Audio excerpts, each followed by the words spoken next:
Hello students, आज का top chapter है रिप्रोडक्शंस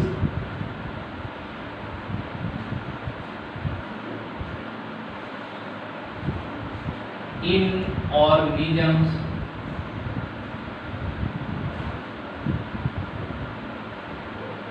ओके, इस टॉपिक्स में मैंने बताया था, इसके पहले वीडियो में मैंने आपको बताया था रिप्रोडक्शंस डिफिनेशन बताया, रिप्रोडक्शन टाइप्स बताए, और इसके बाद है सिंगल इंडिविजुअल रिप्रोडक्शंस क्या है मेथड्स में।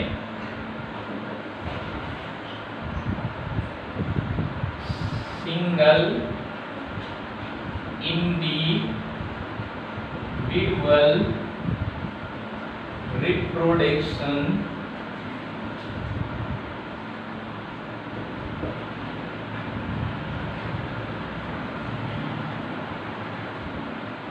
हमारा सिंगल इंडिविजुअल ये एसेक्सुअल रिप्रोडक्शंस की मेथड है जिसमें एक ही ऑर्गेनिज्म भाग लेता है और उसमें एक ही जीव का निर्माण होता है।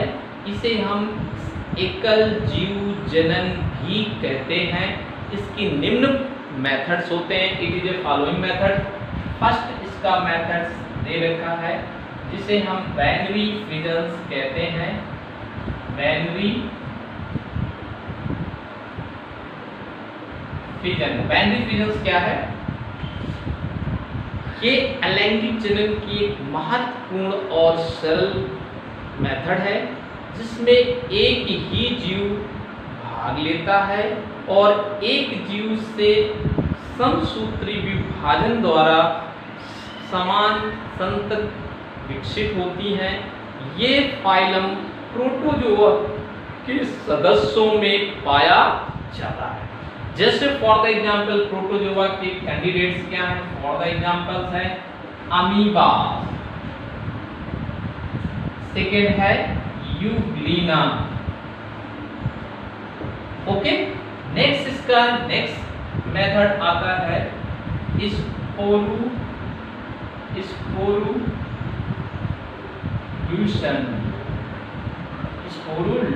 स्पोरुल्यूशन क्या है? इसे बीजाणु जन्म कहते हैं। ये एक कोष की जीवों में पाए जाने वाला मेथड्स होता है जो अलैंगिक मेथड्स है। इसमें प्रायः इसकी जो सेल वॉल होती है ब्रेक टूट जाती है और टूटने के पश्चात इसमें माइसीलियम विकसित हो जाती है और न्यू प्लांट्स को विकसित करती है। फॉर द एग्जांपल्स में क्या है? इसमें आता है फर्स्ट में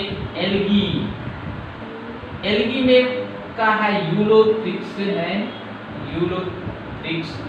और दूसरा आपका फंजाई है जिसमें फंजाई में पेनिसिलियम।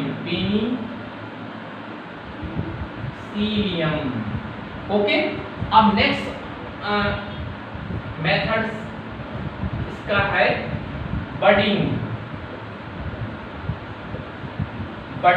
मीन्स होता है मुकुलन।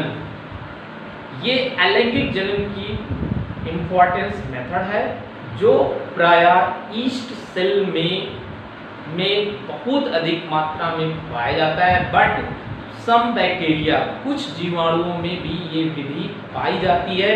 इसमें मेन पेरेंट सेल्स जो होती हैं उसमें आउटग्रोथ इन बर्ड्स, उसके बाहरी भाग में नई छोटी छोटी सेल्स बनती रहती।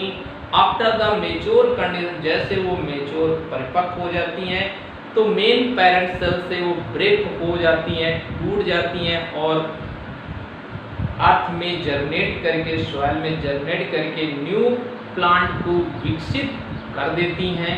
उसी को हम मुकुलन या बडिंग कहते हैं। फॉर द एग्जांपल इसका है ईस्ट एंड बैक्टीरिया। ओके, अब नेक्स्ट पॉइंट इसका नेक्स्ट मेथड है जेम्यूल क्या है? जेम्यूल को कलिका कहते हैं। क्या कहते हैं? कलिका कहते हैं। तो जेम्यूल कलिका क्या है? ये कुछ पौधों की पत्तियों और तने के एपिकल पार्ट्स में ग्रीन कलर की कुछ बड्स कलिकाएं डेवलपमेंट होती हैं, विकसित होती हैं। After the some time in germinate of the new plant, कुछ समय पश्चात उसमें नए पौधे विकसित करने की क्षमता हो जाती है, उसी को हम जेम्यूल्स या बडिंग कहते हैं। फॉर द एग्जांपल इसका है फ्यूनेरिया, ओके। इसके बाद नेक्स्ट मेथड इसका है एक इंडिविजुअल का फ्रेगमेंटेशन।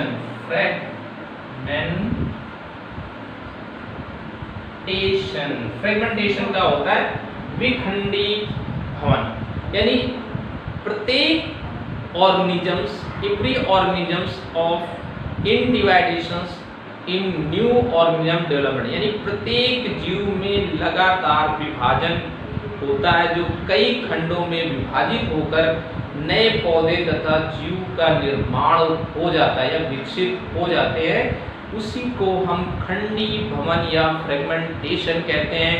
ये प्लांट और एनिमल्स दोनों में होता है। फॉर द एग्जांपल्स में लेते हैं यूलोथ्रिक्स, इसका एग्जांपल है यूलोथ्रिक्स कॉमा स्पाइरोगाइरा, इसके प्लांट एंड स्पाइरोगाइरा में पाए जाते हैं। नेक्स्ट आता है रीजनरेशन।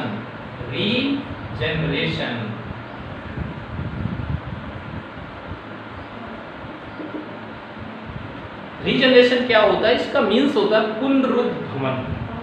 वेरी मोस्ट इंपॉर्टेंट, ज्यादातर क्वेश्चन पुट आउट किया जाता है। Regeneration some of the animals present इनमें पाया जाता है। तो ये मुख्य रूप से अमीबा में प्रेजेंट होता है, स्पंज में, हाइड्रा में, ठीक है। ये तो नॉन कॉर्डेटा एनिमल्स है। इसके बाद है कॉर्डेटा एनिमल्स है। कॉर्डेटा एनिमल्स में नेक्स्ट में जाते हैं तो में आपका लिजार्ड है। लिजार्ड्स की इसकी जो टेल पोर्शन होती है कभी कभी ब्रेक टूट जाती है और पुनः फिर विकसित हो जाती है।